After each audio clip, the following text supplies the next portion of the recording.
gas prices are skyrocketing, grocery prices have yet to come down. Like 50 cents over the last month. But we're going to see them Oil's continue. $72 a barrel. Well, it's still going to be high for the next few months because it's not going to come down immediately, even if they negotiate. Come down precipitously over the but last that's not what we're month. doing. Ballroom inner side, not the bulletproof glass windows that can't be bought by private donations. The Department of War has to approve certain aspects of that. So you really think that people are going to be okay with this idea that, the furniture and the lighting, that's going to be paid for by let's put a tarp and drywall. In every single meeting, bringing up the stupid gilded ballroom. He went to a Knicks game the other week. He went to a Knicks game the other week. I understand. Exactly. I want to see. Now, I don't usually like to use this sort of language, but I'm going to come out and say it. Scott Jennings is the smuggest prick I have ever come across in my life. In this clip, we see Scott Jennings smirking, acting all smug, trying to defend Donald Trump, when the panel are having a discussion about Donald Trump lying to and leaving a massive bill on the heads of the American people. As usual, let's watch the clip in full. I'm going to give you guys my thoughts towards the end. For months, President Trump has insisted that his new ballroom wouldn't cost taxpayers $1, but the new report in the Washington Post disputes that. According to a contractor estimate obtained by the Post, the White House was told that the ballroom project could cost $600 million, with more than half of that coming from taxpayers. And by March, the federal government had already approved work totaling millions of dollars in public funds. Now, despite that, Trump has said that the project would be taxpayer-free before and after that estimate was made.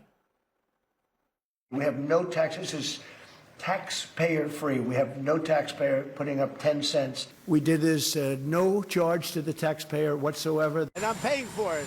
I'm paying for it. The country is not. We're donating a $400 million ballroom. Myself and donors are giving them free of charge for nothing. It's being paid for 100% by me and some friends of mine, donors. Rich people and people are putting up the money, zero taxpayer dollars. Man, just tear the building down and pay for it later. Yeah. With taxpayer dollars, no less. Sounds like that was a lie, that it was going to be completely privately funded.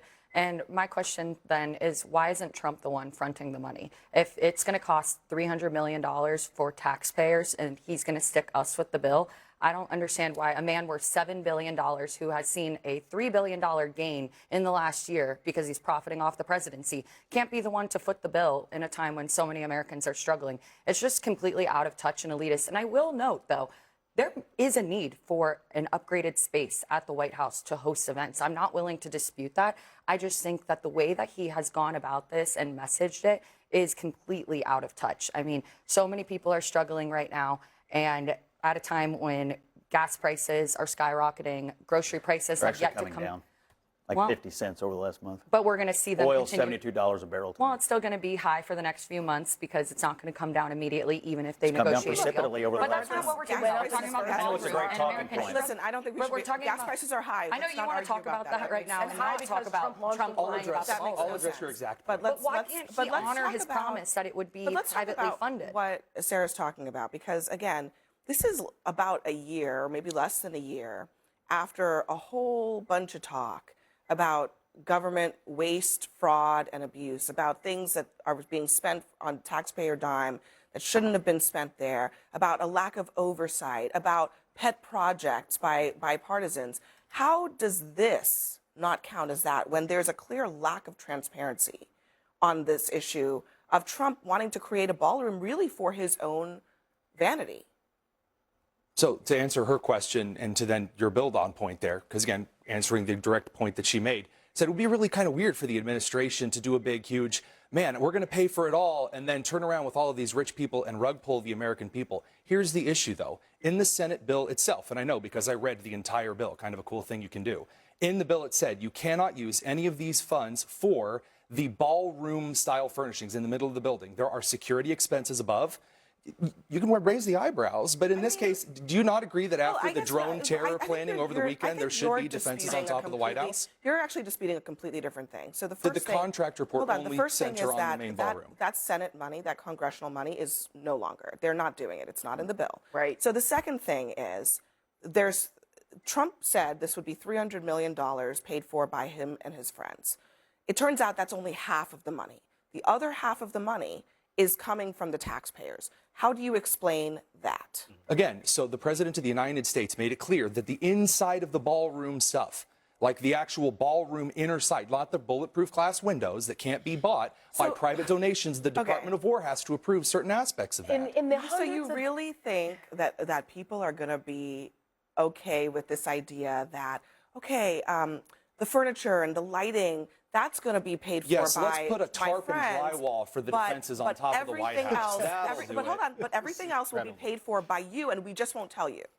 No, we're being Why- clear why- about so the he expenditure knowingly- of So funding. he Why did knowingly they lied say then so? when he said that this would be 100% Right. privately funded, that it would cost $0 to the taxpayer? He said Did he knowingly lie $0. then? Because I see the point that you're making, but he tried to sell it one way to the American people, and that's just not the truth. And instead of being the one to now put up the money, he's going to stick taxpayers with the bill, and that just doesn't seem like a fair thing for taxpayers. minimum, When the it's a vast majority of the Well, American look, people will never look. step foot in this ballroom. And I don't understand, From the because I think I beginning- would rather see my taxpayer dollars go toward quite literally anything else. Anything else but this. Look, from the beginning, this has been a terrible, non-transparent thing. Remember, they bulldozed the East Wing in the, shocking Literally the in the world. All those Literally poor office bulldozed cubicles. it. You It's can the poo-poo people's it all house. you It want. is the people's house, and there is a process that there is they a process, violated and the he could have law, gotten and they were congressional taken to approval. court for it. The White House, a historical association, the National Preservation Society, like all these people were going, "Oh my God, there is a process for this." And then what This happened? administration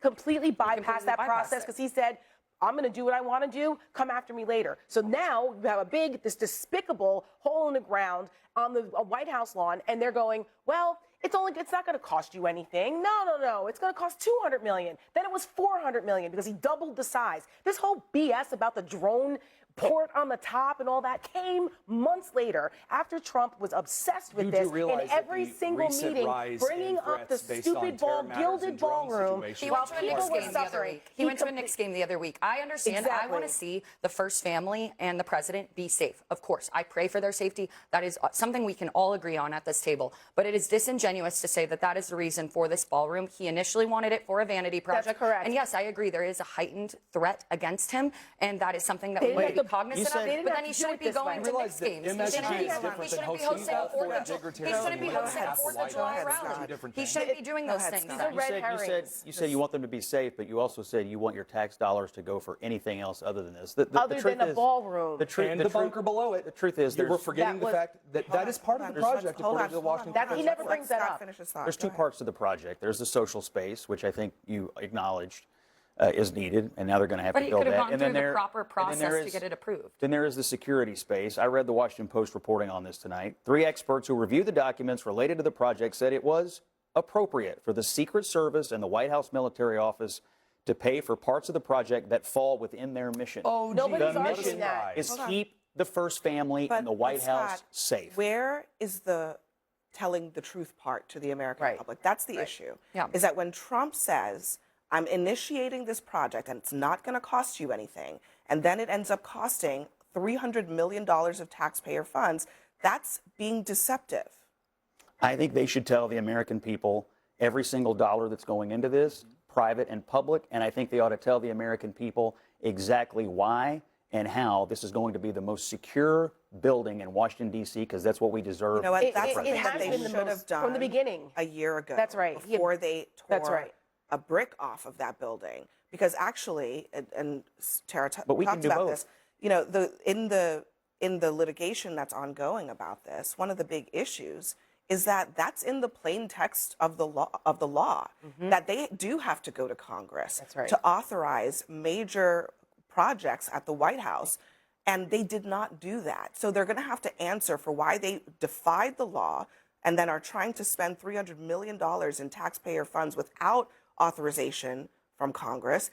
These are going to be questions that have to be answered. And in the meantime, there's a hole in the ground. And I think That's that that's what my I- argument, is that So, it was the yeah. way in which he went All right. about it, not that there is a security, like a lack of a security need or anything. He just should have gone about it in a different way and been upfront. Because And that's to not what it add- was about. All right. And next for us to add. So what I want to say in regards to this segment is, first and foremost, I feel Abby needs to do a better job in regards to managing of the panel, because what needed to happen in that segment was holding the two Republicans, Scott and the other guy, he's new, I've never seen him before, don't know who he is, but holding their feet to the fire in regards to the actual lie that's being told here. Because let's just have it right, this isn't hyperbole, this isn't just rhetoric, this is actual truth. Donald Trump lied to the American people.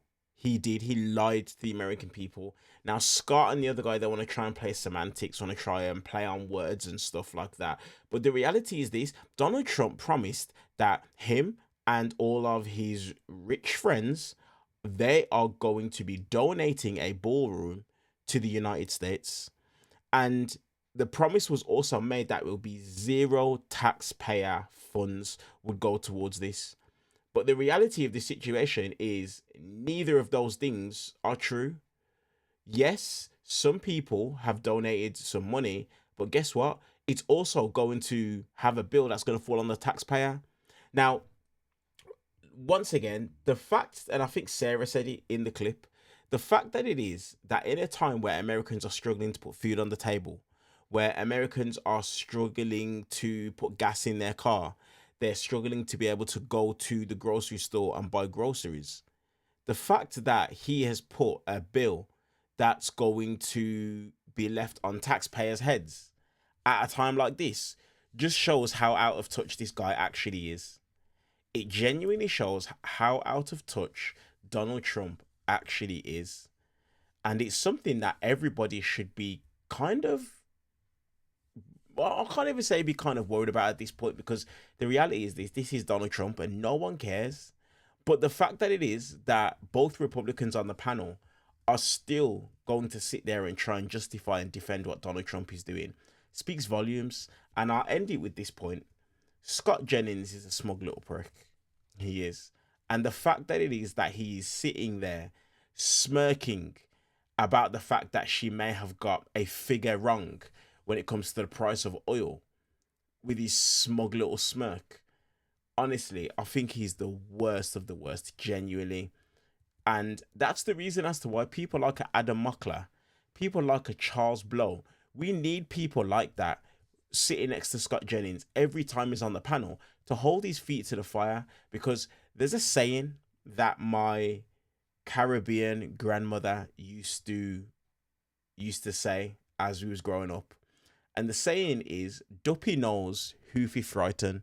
And what that means is people know who they can and can't take the mick out of. People know who they can and can't take the piss with. And Charles Blow, Adam Muckler, as we've seen, Scott Jennings knows he can't take them for idiots.